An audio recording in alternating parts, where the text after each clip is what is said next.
So today I want to talk about Inception. It's been 14 years since it's come out. One of my favorite movies of all time. A little background story about it. Uh, Big Christopher Nolan fan, obviously with The Dark Knight, Memento, Prestige. Well, it's Memento, Insomnia. I liked Insomnia more as I get older. Batman Begins, and then The Prestige.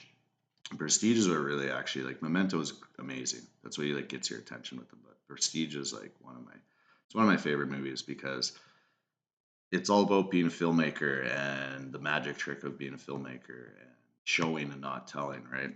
And when you have that concept of, it's like when you're doing a magic trick, it's like, hey, look what I'm doing over here, but the magic's actually happening over there. And I feel like Christopher Nolan's one of the best directors at that. And the Prestige really highlights all those skills that he has. And the reason I'm bringing it up is because he's kind of always had that mindset as a director, especially with his nonlinear storytelling. And he usually has big reveals, and Inception being like the biggest one, right? It's the end of the spinning top. And I mention that because spinning top doesn't matter, and a lot of people over the years have discussed like it's just to take your eyes off what's actually happening. Like it's not a hidden theory. This isn't a new concept. But why would they do that has always been like the issue with me. It's like, okay, I get it. The spinning top is just because why are they doing that? And people like to say, well, it's because the job's actually on Cobb, Leonardo DiCaprio's character, and the Inception's being done on him. I agree, but why? Like, how? How does this all work? Why does the movie play out the way it does? If that's the case, is it Fisher? They're doing an Inception on Fisher and Cobb at the same time? I don't think so. And I've recently like I haven't watched Inception for a while. It's been a couple of years, and I recently rewatched it the other night, and I looked at it from a different lens. I've always wanted to look at it from this point of view. Because like, cause I always thought like spinning top, the totems don't matter. There's the wedding ring with Cobb's is actual Cobb's totem. I'll get into that in a bit, and I really think the totems are. I'll tell you what I think about the totems, but and then another thing is like it's all the Inception's always been on uh, Cobb to forget about his wife or like to take the guilt away from his wife, right? Like Non Je ne regrette rien, the song that they used for the kick by Edith Piaf, who was actually Marion Cotillard played Edith Piaf and won a Best Actress award for La Vie en Rose, the movie La Vie en Rose, playing Edith Piaf. Edith Piaf, they used that song. The Cotillard, they wanted the song before they hired Marion Cotillard. Anyways, I'm getting off point. But that song is it's don't you don't regret, right? Like you got to let go of regret and move on. And that's why they use it as a kick because Leo is the mark. So, anyways, how would it work if they're trying to do Inception on Fisher's character as well as Leo's character? Are they doing it at the same time? I don't think so. So my new thought was I looked in this movie and I'm like, okay, I'm going to look at it like they're all on the same team. So Leo's the mark, Cobb's the mark. A lot of people theorize that, and I believe it. But I looked at it like they're all on the same team, like including Fisher, Cillian Murphy's character. Cillian Murphy's played in a lot of Christopher Nolan movies recently. Oppenheimer's, they won all the awards for it. He's an amazing actor, and I focused on him a little bit more this next rewatch, and I noticed some things. So I'll try and stay on track, but just like Inception and Dreams, my ideas will go and I'll try to keep it as clear as possible. So first off, I think so. We're going on their assumption they're all on the same team, and Cobb is the mark, and they're trying to get him to move on from the past and all the regret and guilt he feels because of his wife's death. So I think Maul dies, like that happens, but I think that Cobb I'll say Leo and Cobb throughout, but Cobb's character is like he's. I think he is. He's like one of the most talented uh, dream manipulators, if you will. And but I think that he owns. So when it's like Cobol Engineering is the company that hired him for Sato's job, and they're after him right in Mubasa. I think that's actually his company that he made, and it's a dream defense company because he's the most talented dream manipulator, if you will. So naturally, he would be the money where he could be most successful money making. Like he loves to create, but he loves to stop people from getting into people's dreams. Not only that, because of like just think about how him and Maul went to live together forever. You know, he knows how it's important it is not to steal and put information in. So I don't think he was an extractor. I think he was actually part of a dream defense, and maybe the name of his company was Cobalt Engineering. I think Arthur's the key. I kind of went back and forth with it, but Arthur isn't part of their team. He is with Cobb, and there's a couple examples why. First off, Arthur, when the scene when they all ride the levels up and they wake up from the van crash or the van hitting the water, like they don't Arthur, like he grabs Cobb, the character, he's like, rah, he kind of yells underwater and he's like, what the hell? He stayed. Like, yeah, okay, he didn't want him to stay in limbo, sure, if you're going, but like he didn't even care about Saito. Like, and Saito was a passenger. What, like he should be concerned about Saito being in limbo too, right? He didn't even care about him. And they didn't even talk about Saito being down there. Like he says to Ariadne, he's like, well, he stayed down there. And she's like, no, she went to look for Saito. And he said he's going to be lost. And she's like, no, I think he'll be fine. Because Saito he is the lead. He is the number one extractor in the world. This is his team. So the character of Saito is not a CEO of this company against Fischer. He's not competing against him. He is the number one extractor in the world. And this is his team. Eames is his team. Yusuf is his team. Lucas Haas character, who's like the original architect that does the polyester rug. He's part of his team. They're all part of his team. Fischer is part of his team. I think Ariadne is part of his team, but she's actually a recruit. She's brought in for this special assignment. I'll kind of explain that here in a bit. So I'm going on their assumption they're all the best extractors. And they maybe or may have not done Inception before, but the fact that is they're probably getting paid a shit ton of money to go help Cobb to get past this idea that he's responsible for his wife's death. You know, and maybe I think it happened the way they show in the movie where they went down and him and Maul lived together happy. There is one scene that's always bugged me throughout the years though. It's so you I'm trying to okay, I'll stay on track. We'll bookmark that. I'll bookmark that scene. But so when they're where was I? Okay. When Cobb and Arthur, like Arthur is part of the team and Ariadne, okay, I'll get back on track. Sorry guys. Ariadne's trying to do this all in one take. I'm not going to edit it, so it is what it is. But Ariadne's, she's part of the team, but she's a new recruit and they need to bring her in for a special case because they're going to get paid a lot of money. Because if Leo, under the assumption that he runs this defense, this dream defense, and he says it twice in the movie, like when he's the extractor, he's telling Saito he's going to steal Saito's information, but he tells him that he's the dream defense. And then with Fischer, when he pulls Mr. Charles, I'll get to that Mr. Charles part 2. That is so important, I think. But when he tells Mr. Fischer that in the bar that he has to like tell him that he's dreaming, and that because I specialize in a very specific type of security, subconscious security. That's what actually Leo does. So his company owns a bunch of money. So they can pay the best extractors or inceptionists, whatever you want to call it, to go in and perform Inception on him to get over his wife. So Arthur and Michael Caine's character, who's his stepdad, Elio Cobb's stepdad, I believe, the way it goes. His father is grandkids, so it's either his father or Marion Cotillard's father. I'm pretty sure it's implied it's Marion Cotillard's father. Either way, so him and Arthur are paying for this, and they work with the extractors. Not only that, if like Saito, Fischer, Yusuf, Ariadne, the other character I can't remember his name, played by Luke Haas right at the beginning, if they're all part of a team, and they have to put this idea into Cobb's mind, who's the head defense with the best dream manipulator. Not only are they going to get paid a lot, but they love the challenge, right?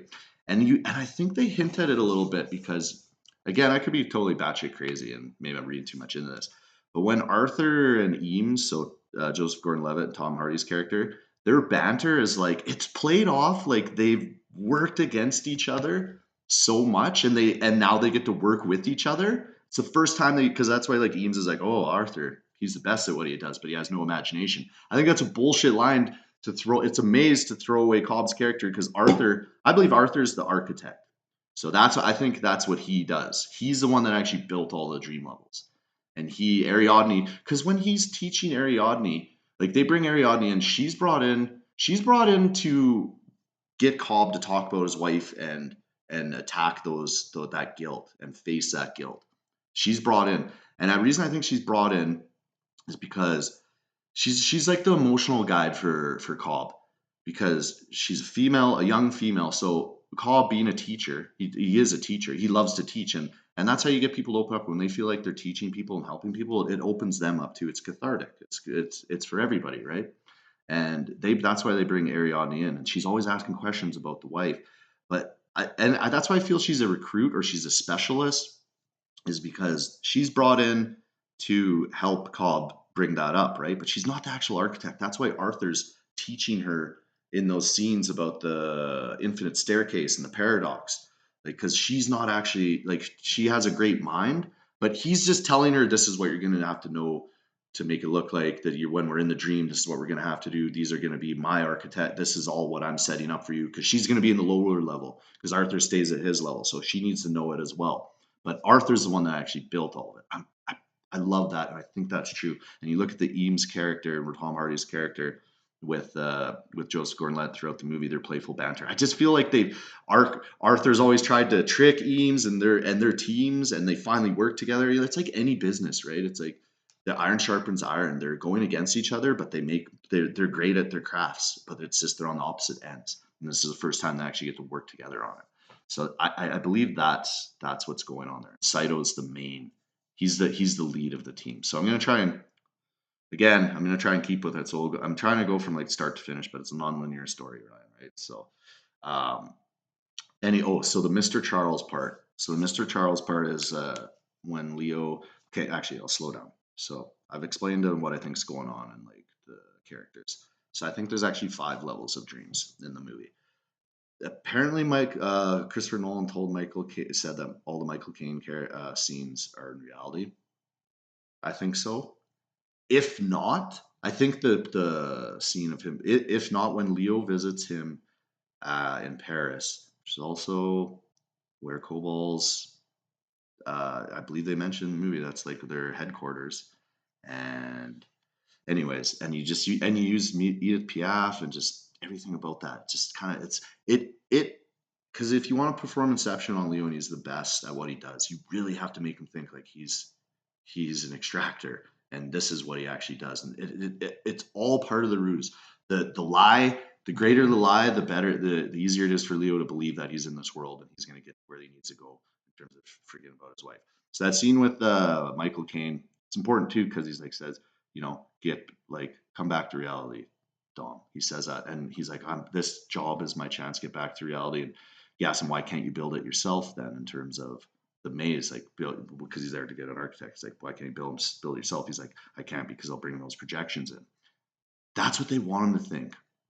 Okay. Well, it happens, but that's why they want him to think why he doesn't. But in fact, it's actually he's not the architect. Arthur's the architect. They're trying to mask it and make him think that it's not him, because the first dream I think level is his. Now, very important. This is like very important. Holy shit! I'm at 13 minutes. I'll try and keep this to 35 if I can. This is like the number one thing. It's like the show and don't tell. This is why I mentioned Christopher Nolan. It's like he shows people, but he doesn't tell. But Inception, it tells you the rules along the way. But you have to think maybe like all the rules they give you doesn't mean it's always the truth. And the reason I say that is because I think that it's Leo's dream first. So because it's Leo's dream, he'll always bring his projections in down the levels of dream levels. No matter what, because it's his first dream, he brings it down. So again, like this is important. I know it can seem like a cop out to explain some of my theories here, but I just really believe just because they tell you these are the rules doesn't mean it's always the rules for certain things. In being that Cobb brings his projections in, like the train, mall, obviously being a big one, his kids. We'll get to that with Mr. Charles and his kids. It's a very important scene, but he doesn't. That's him with his thoughts and regret. And remember, they say he says, and don't use memories. And he's using memories because then that's how you get lost in your dream. That's how you get lost in thought that he's guilty of his wife's death. And he says itself, and Arthur says it to Ariadne, like, oh, you see how um, Cobb always does things that he tells you not to do. Oh man, I'm gonna get off track here again. But I want to say the levels first, and then we'll go. As there's 5 levels. There's Cobb's dream. So Mombasa, that's a dream. That's why those guys are trying to kill him because he's actually dreaming, and they want to wake him up. That's his part of his defense. We see it with Fisher's defense in the first level, but I think it's actually the second level. So the first level is Cobb's dream. And not only that, I believe they can go up and down levels as they go because they go into Cobb's dream, then they do the Saito job, and they go down other levels. That happens. They go down. That's like so. That's actually 3 levels they're in, and not 2. And okay, and like another thing is if it's this is what I think with the rules. Okay, this is very important because it's Cobb's first dream. He's the first dreamer. He can see everything that's going on with everything. That everything that you see is what he's dreaming. That's why it has to be acted out. That's why Fisher and the whole crew they have to act it all out that they're doing this job. They have to be committed to the ruse that the inception's being done on Fisher and not Cobb, so he doesn't pick up on any hints, right? So he sees it also, and he sees when you see scenes of other characters when Cobb's not on, that's him dreaming, but he has to believe his dream. It's like you and I, or anybody that's ever had a dream. You don't always dream about yourself. You're not always in your dream. You're dreaming of other things. And then sometimes you come into your own dream and that story, whatever. Like I'm big on dreams. People that know me all know that. So that's how that's why he's the first dreamer. And then everything else is down low. This is what I mean. Not the rules don't always they're not always 100% truth on what they tell you. So he's the first dream. Then when they get on the plane, so when they're on the plane, when he wakes up at the end, that's real life in my opinion. Off the plane, when he wakes up off the plane, that's real life. But when they go on the plane to start the Fisher job, he is dreaming, and they just set it up, and then because they know that's where he's going to wake up. So the whole dream is happening on the flight. I think. I believe that's happening on the flight. Now, whether the Michael Caine scene is real life, when he's in the when he comes to him at the school to talk to him in his office there, or well, not his office, his classroom.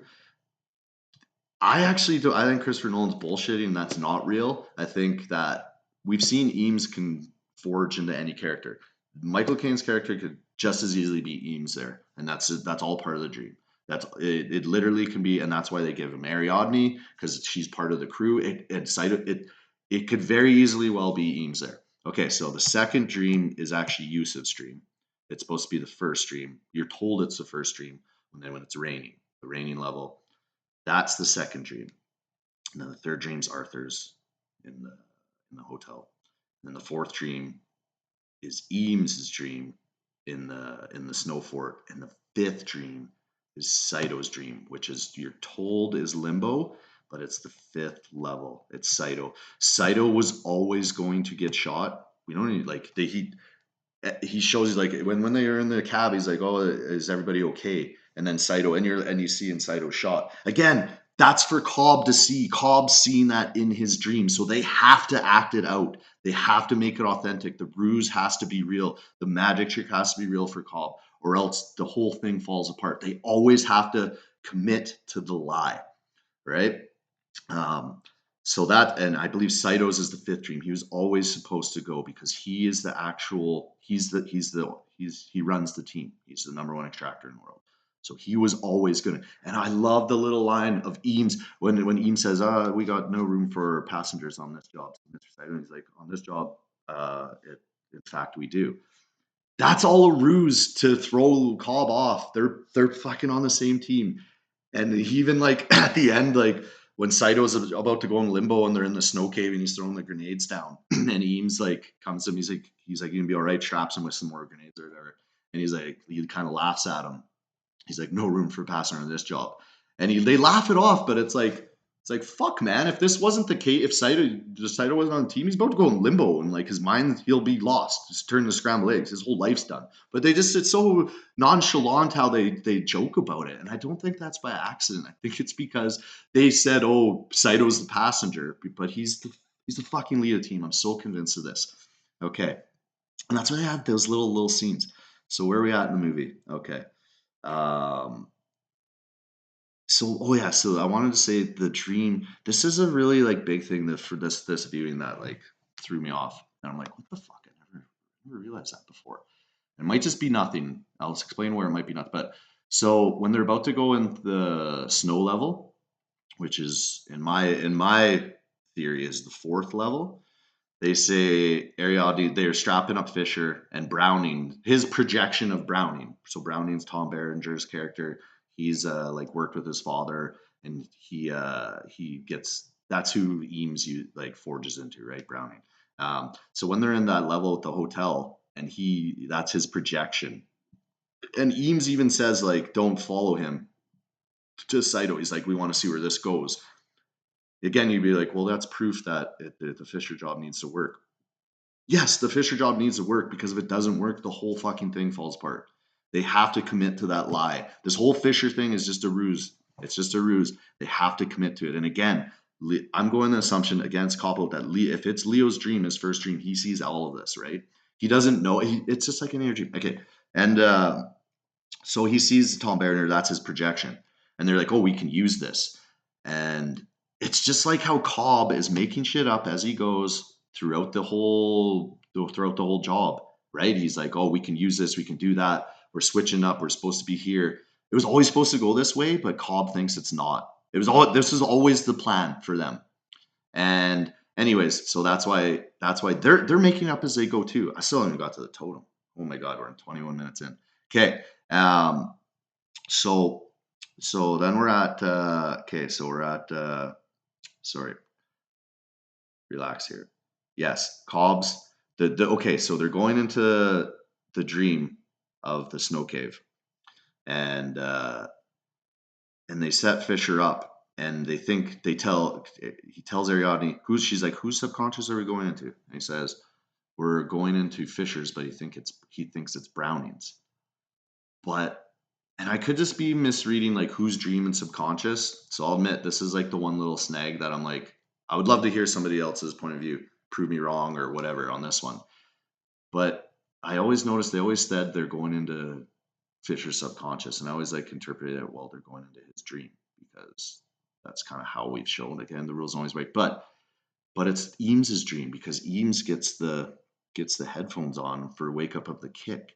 So wouldn't it be his subconscious? And not only that, in the snow fort, like they're all really going after Eames, mostly. Tom Hardy's character. I don't know. And that's another rule. I think like whichever level is yours, that's where the defense comes into play. But there's one knock on that. And it's like, well, that doesn't really make sense in the rain because I think that also could mean whoever is the first dreamer, that no matter which level, the subconscious is always like the rules apply, which with each one you go down. But that's why everybody that's dreaming in the team, I hope this makes sense. But that's why everybody who's dreaming stays on their level. But where Leo Cobb's going all the way down because the job's about him. So that's why he's always at risk. That's why when the whole part of, okay, so where was I? Yeah, so Fisher, when it's Tom Hardy's actual dream, the snow level, but Cobb says they're going into Fisher's subconscious. Not like that's the one that like made me like be like, man, this might be actually onto something because they kind of lied to him. Or it's just as simple as subconscious and your dream is different. I admit that's like the one thing here in this explanation and this theory of mine that might need a little bit fine tuning. Okay. So the Mr. Charles, yes. So the Mr. Charles is when Leo Cobb needs to show Fisher tell him that he's dreaming, or else they need to tell him that so they get control of the dream again. But I think that this is it's a mirror. Fisher is the mirror of Cobb. He is such the mirror. And this is why Cillian Murphy is such a fucking good actor. He is the one acting this all out, Cillian Murphy. He is acting it all out. He's part of the ruse. He's part of the team. And he's the mirror of Cobb. And that Cobb's trying to tell him, like, you're dreaming. But in reality, they needed Cobb to say that he's dreaming, to tell Fisher that he's dreaming, because Cobb needs to realize that he's actually dreaming to get the defense off of Cobb and off them. And it's just like it's like Inception. Cobb needs to think that that's his idea. the Mr. Charles is his idea for it to work and for the lie to continue, for it to take a subconscious way and for the job to be completed. So he needs to think that he's the one that's exposing Fisher that he's dreaming. But in reality, it's Cobb letting himself know that he's dreaming. Because another theory, and this could, what I've been explaining all, is that Cobb's been in this dream state this whole time and they actually went into his dream to get him back out. That's made, and that explained, like, because you can share a dream, and that does add up. That does add up throughout. Do I think that? Not quite, but it does add up that maybe they just had to get him out of his dream, and they need, and this is that supports that theory because he needed to realize that he was dreaming. So Mr. Charles, when he does a Mr. Charles job, Fisher, they're mirror images, and also there's that scene where Ariadne's learning, and she builds all that. She builds, like, they're going through the city, and then she builds that like a mirror, and she closes it, and then she touches it, and it shatters. That, I think it's just I love that scene, and it's telling Cobb he is the mirror, and the mirror Fisher. That's what I think. Could be overthinking it. Okay, but the biggest part. This is like the biggest. This is like my biggest, like, yeah, because I made sure to watch Cillian Murphy because he's such a fucking good actor, and the main part is when they leave the restaurant. So the restaurant's tilting, and they got to go, and that's when he tells them he's dreaming. And not only that, that's when he tells them he's security detail for dreams. That's just what Cobb does. That's who he is. So when he's like, well, let's get out of here, they get out of the restaurant or the bar, and they're going to the bathroom. This scene is so important. And again, maybe I'm just overlooking as people watch this scene and tell me if I'm like, yeah, you're out to lunch. Is Cobb projects his children as they're walking through the hallway, and Cillian Murphy's character Fisher, he looks. It's so subtle. He gives like a look, like he looks and then kind of like recognizes it and then moves on. He notices the kids. He notices them. I just don't believe that's an accident. Rewatch it. This scene is so important. He notices the kids, and then he keeps walking.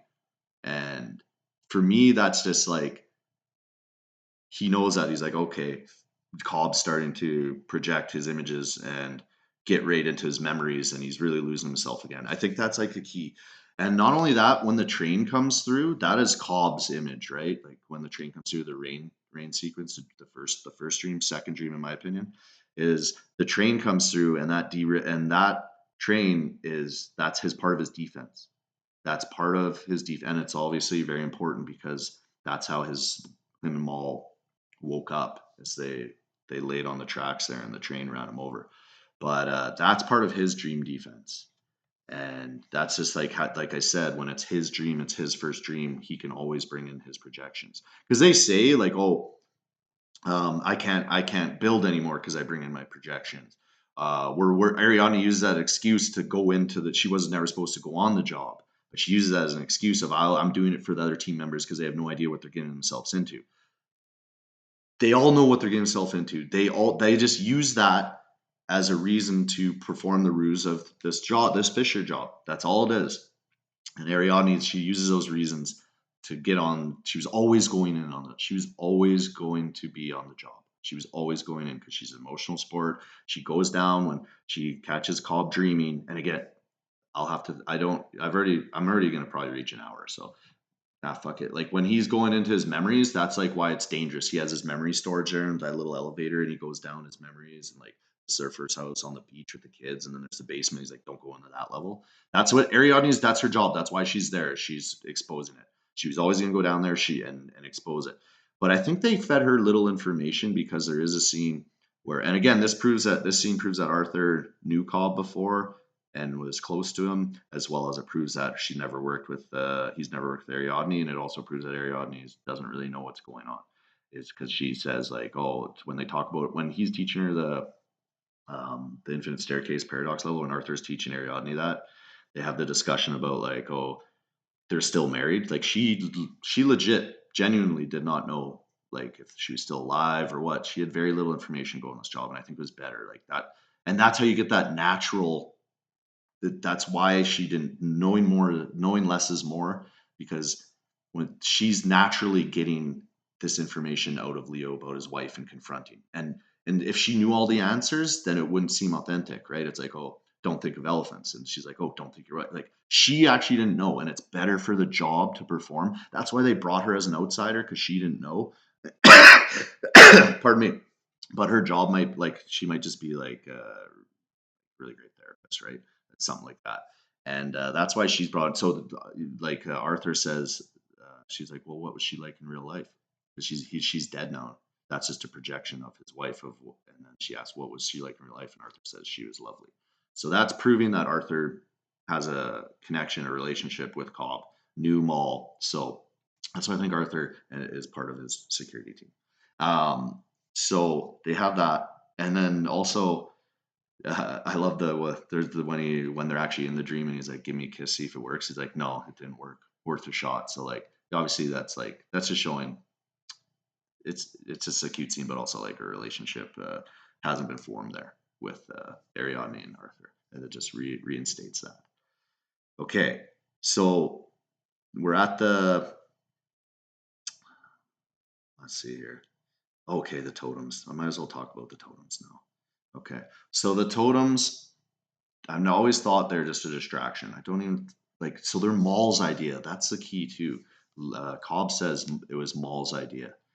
You never see anybody else mention or use a totem. It's only Cobb, well, Maul, Cobb, and then Arthur, because obviously Arthur's close with them, and Ariadne. The reason it's those Cobb, Ariadne, and Arthur, the only reason you see totem is because the totem may just be this thing in his mind, in Cobb's mind, that it could be a real thing where they use the totems, and that still applies to all this theory.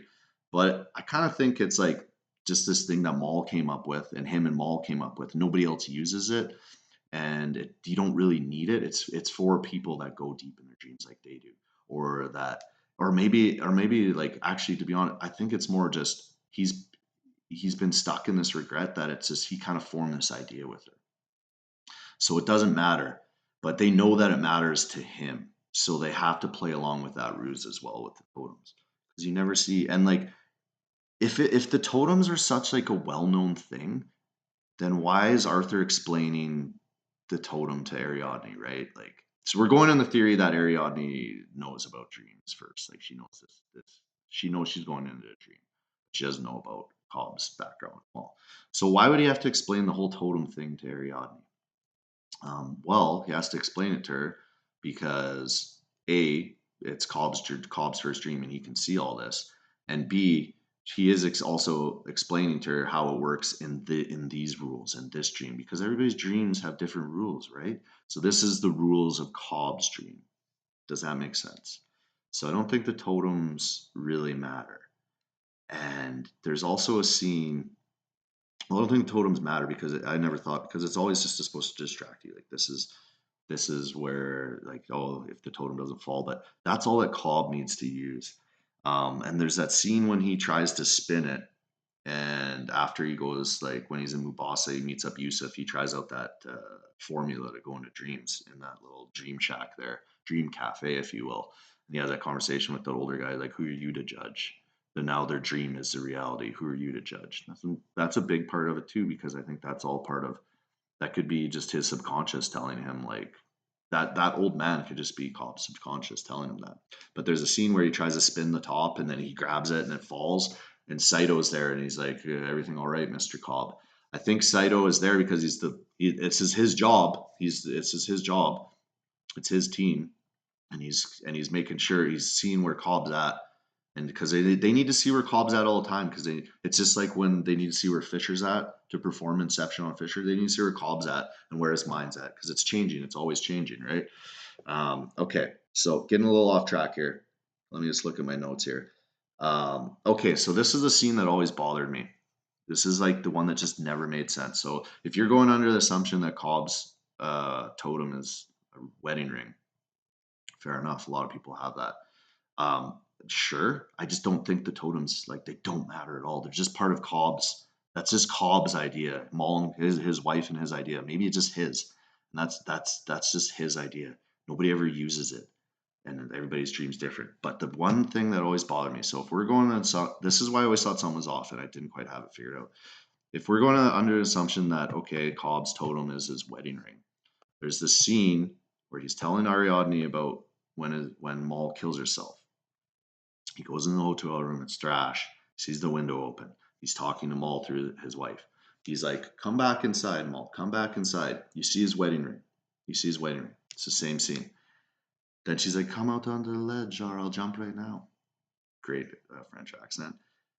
When he reaches over with the same hand and to climb over onto the balcony or onto the window ledge, and his wedding ring's gone. What? That's not a mistake in editing by Nolan and the team, man. Like every scene and that piece of dialogue so deliberate. So what does that mean? I always thought that was off. That always threw me off. It's like, hey, I thought I've had it figured out, but that makes no sense. So what makes sense to me is that um, when he's explaining how his wife died and he goes from wedding ring to no wedding ring, there's like a couple different ways to look at it. Could mean that that's just he dreamt it and that she might still be alive. It's like that. My theory, it could add up that she might actually still be alive. And this is where I do entertain the theory of he was always dreaming because he did need to wake himself up. And when she jumped off the ledge, she actually woke herself up, but he didn't. And it could just be a dream sequence, right? And that was a dream because dreams are weird. He has his wedding wrong, then he doesn't.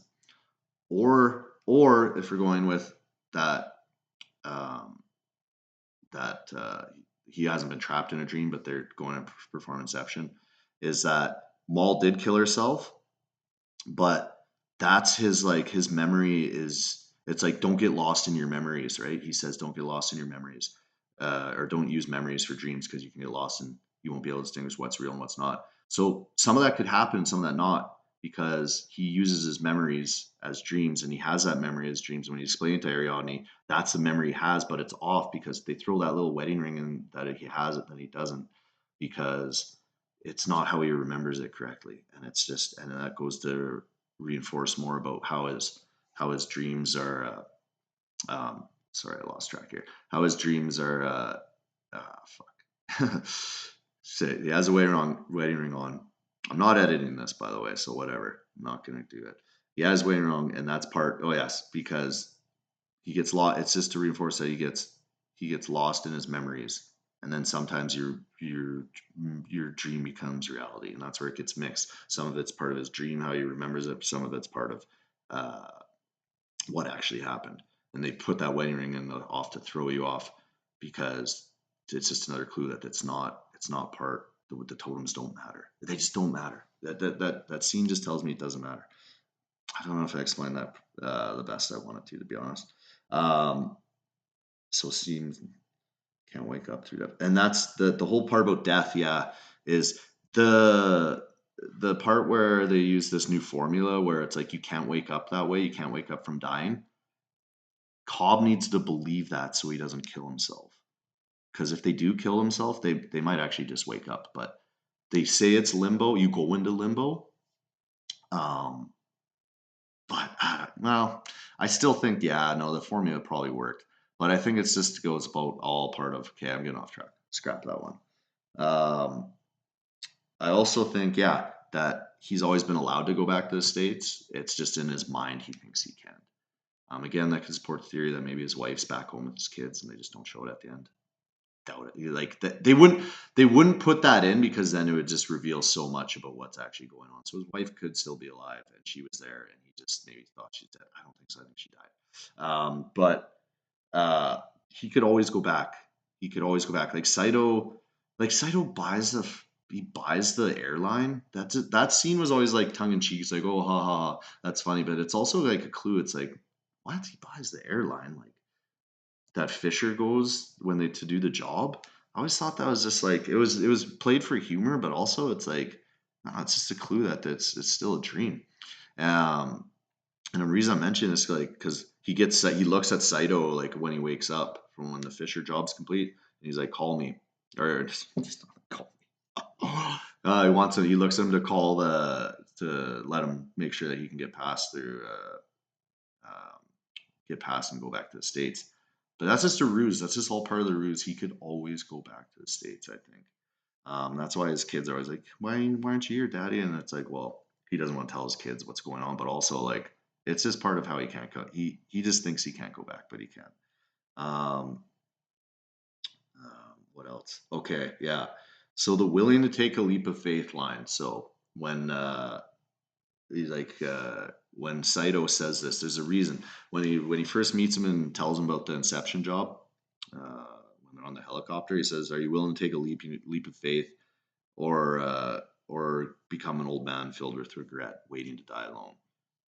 Saito is the one that initiates that saying, that sentence, that thought process, and it's a trigger. It's used as a trigger for Cobb to remember he doesn't want to live with regret. The Piaf song, the kick song that they use to wake up, the no regret, rien. I probably fucking butchered that. It's all about you don't want to live with regret, waiting to die alone. And the reason that Saito says that, because it's a trigger, because he knows that if it's ever going to go to the fifth level, because I think it was like this is a contingency plan, the fifth level, or oh man, brain fart. Limbo, is that limbo, like that was always a contingency plan. That's why Arthur gets mad when Ariadne tells him that he stayed behind to go find Saito, because he never wanted it to go to that level, because he was concerned for his friend would be lost if he had to go to that level. Because this is like the last ditch effort, and like that means that it didn't work yet, right? Like the Inception on Cobb didn't work yet, and this is the last chance.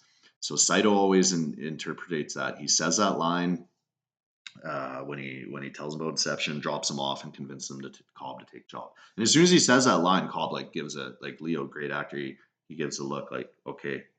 And then Saito says that line when he's shot and they're waiting in the rain level, this Yusuf stream. They have that conversation, but this time he gets Leo to say it back to him, and then they have like that. Oh, that's so I think that's why I think I'm onto something, because then they Leo and them, they say lines of the saying, like, first off, Saito, it's he says those words, all of those words first, and the second time when he's laying there shot and they're talking, I will come back, or wait, and they have that back and forth using those words. And then so now that Leo's said them, then when they finally have to see each other at the end, Leo has that imprinted. That's his trigger to come back to reality. Oh man, and so that's why he says, "Oh, I remember this and a half remember dream when fucking Saito's super old." This is all part of the ruse. Saito was not lost.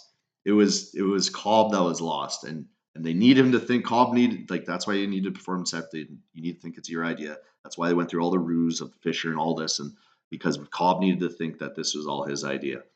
For instance, when the last scene, he's like, to convince me to honor our arrangement, and then Leo's like, a leap of faith, yes, and then they have that back and forth of the line, like, waiting to die alone, and then Leo's like, come back with me. So they've put it in Leo's mind that he's going to go back to reality if he kills himself. So that's like, now that maybe that's like what they're doing too, like how to go on regret is to go back, but it's like you'll go back to reality if you kill yourself.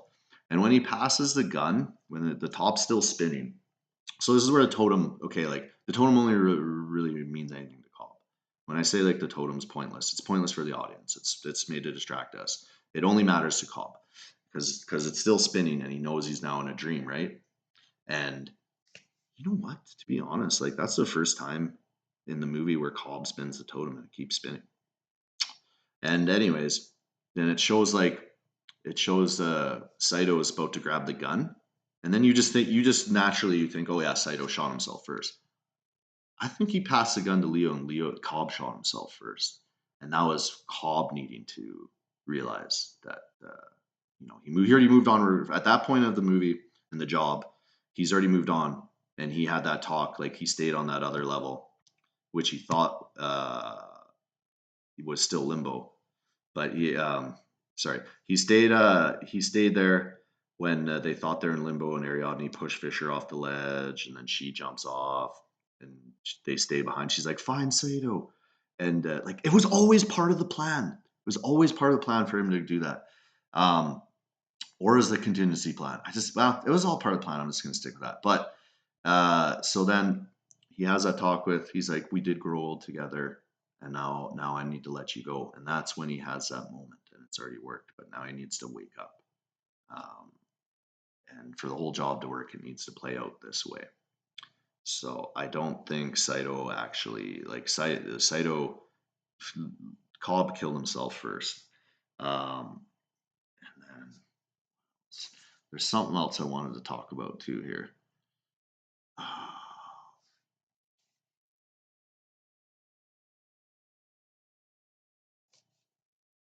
What was the one thing? One thing I forgot about. Okay, so then they all had to pull this ruse for it to work, right? They all had to do their jobs, and there's a scene. I might have already explained this in the video. It's been 45 minutes, so I apologize if I'm repeating myself again. When when it shows Eames forging into character into Browning into Tom Berenger's character, like shows the mirror and then it like shows Eames, and then when he completed his transformation, all the mirrors show Tom Berenger, right? And it might be a little, yeah. And then when he goes to see, when he in the next dream, he's the girl that gives the wrong number, like the, the wrong phone number to Fisher. No, oh, by the way, that stuff is also a mirror for Leo, for Cobb's character. With the I think that just shows like when you introduce things, then you use them on later, and that's like so the numbers are introduced later. This is why I think the saying from Saito is like the trigger, because they show the numbers are like he says they get Fisher to yell the just six random numbers 528491. Then that turns to be the hotel room. It's a girl gives her the number. That's the fake phone number. Then it's the hotel room, and then it's the combination to get into the safe. So, anyways, I think they put that in because it just shows that that's what Leo needs too, and that's what with that saying. And there's a couple other examples that I forget, but there's things that persistently happen. Like maybe you can even say the totem. Like these are the rules. Okay, let's use the totem as a rule for him, and let's use the saying as a rule trigger for him to get back. So, anyways, they're in the level of the hotel, and Eames goes to I meant to say this before. He goes to Saito and as the girl, and he's like, "Well, hello, Mr. Saito," and pushes him in the elevator, kind of like flirting with him. Get close, and Saito's like, "Oh, I apologize." And then Saito looks over and he sees Tom Hardy, or he sees Eames in the mirror. He's like, "Very amusing, Mr. Eames," and pushes him away. Now that's played as a joke, but it's also played as a little hint. So at the end, when the Fisher job is complete, and it has Tom Hardy, it has Browning, Tom Berenger's character, who's Eames is forging. It has them sitting at the like creekside, or they get out of the water and they're sitting on the beach or whatever it is. And Killian Murphy Fisher's character is like, I know what I need to do. I need to go my own way and not to continue on with my father's company. And it has a great shot of like it shows Tom Berenger. He's taught like Killian Murphy's talking, and then like the camera goes like this and it blocks Tom Berenger, and then the camera comes around. Now it's Tom Hardy as Eames. But the scene in the elevator with Saito when he pushes him when he's a girl and he pushes and then he looks and it's Eames and now he knows it's Eames. So Eames is exposed that it's himself. He's not forged into the character he's trying to portray. But he did that in front of Killian Murphy. Why? I think it's because they're on the same team, and in Cobb's dream, Cobb sees this because it's all his dream. Remember, if it's Cobb's dream, he sees it all. It's just like if we're watching or we're experiencing our own dream, and it's not always us. And this is where you could say, it's a little cheat, Jordan. That's fair. But once I feel like they showed that to Cobb's character, so he thinks the Inception's been done. So that whole ruse is done. And then, just for the sake of this little hint to throw us off and maybe give us information and support my theory, is they show him as Eames now, as Tom Hardy, and not as the actor Tom Berenger anymore, the character Eames. And Killian Murphy sees him as Eames, but he doesn't say anything like, where'd you come from? How'd you get here? It's natural because they know they finished the job, and that's what they've seen. That's what Cobb had to see, and that's it. And now they can relax. And then what else is there? There's also a musical. The music is awesome in this movie. It's like all-time banger soundtrack. When Fisher's Inception is done, and he goes and his dad says like, "I'm disappointed that you tried to be me," and then there's a musical chord. It's like boom, horrible interpretation, but there's a musical key where it's like that's Inception's been performed. 15 minutes before that, roughly in the movie, when Fisher's shot by Maul, and they're giving up on the job. All part of the ruse. All part of the ruse. And like when Eames is like, "Oh, it's really at least this means I don't get to go back to my family." Um, and Ariadne suggests we can make our own kick. We can go down there and make our own kick. And like that's where it gets like it really gets. This is why I think it's all part of the plan. But anyways, and then Cobb's character is thinking there, and then she's like, "We will have enough time." And then she explains it, and then Cobb has that idea. He's like, "Yes, will work." And then the musical core of Inception, like the musical key of like Inception being performed with Fisher, plays at the same time, and it's before it does with Fisher.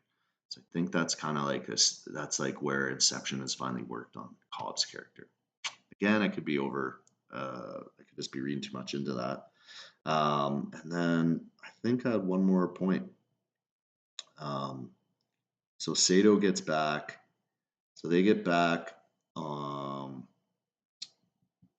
they get out of the dream, he doesn't talk to any. Oh, okay, one last thing actually. So this is like I forgot to mention this again. I just kind of going all over the place.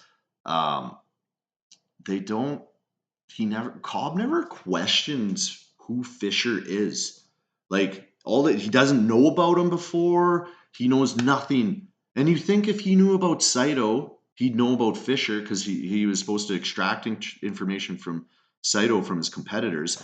Fisher is a competitor of Saito's. He has no idea who he is. And the only information we get from Fisher is what Saito and the rest of the team tell Cobb. That's it. You don't know anything about Fisher. It's because Fisher isn't he's not real. It's just part of the whole ruse. It's part of the dream. It's Cillian Murphy playing a character, or it's maybe his name is Fisher, whatever. But they never like they just introduce Fisher to Leo and that's all, and he just accepts it and moves on. And I always thought that was like, what the fuck? Like, how does he like not question anything? And he just asks about Fisher's personality and the things he needs to know about the relationship with the father and all that.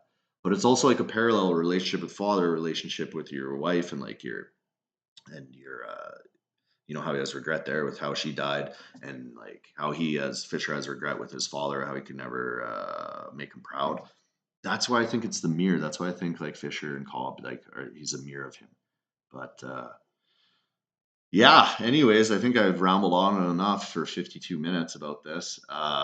Definitely, if I'm ever going to do this again, I'll probably try to do a little bit more editing. But yeah, those are my thoughts on Inception. Just kind of new thoughts I always had, but like they kind of just really came to get together when I watched it the other day. If you have if you have rebuttals to this, I'd love to hear it. If there's like certain theories, people that see this or come across it that had the same theories, posted a video or whatever before, yeah, like I'd love to hear it. I'd love to exchange ideas about it. Because honestly, it's like if this is the case and like I have this new perception on what the movie's about, and I like to believe it. It's just I like to believe that's what it's about. Actually, it just brings this movie up even more. Like I've gone over like maybe Interstellar, Prestige is like my favorite Nolan movie, but honestly, after rewatching this for the first time in years, like Inception goes, it's up number one again. Um, so yeah, if you have any questions or rebuttals, I'd love to hear them or something to add to that. Definitely want to hear about questions about like, well, your theory breaks down when this happens. So I'd love to hear those. But yeah, I hope everybody enjoyed listening to me talk as much as I enjoyed talking about Inception. So yeah, cheers.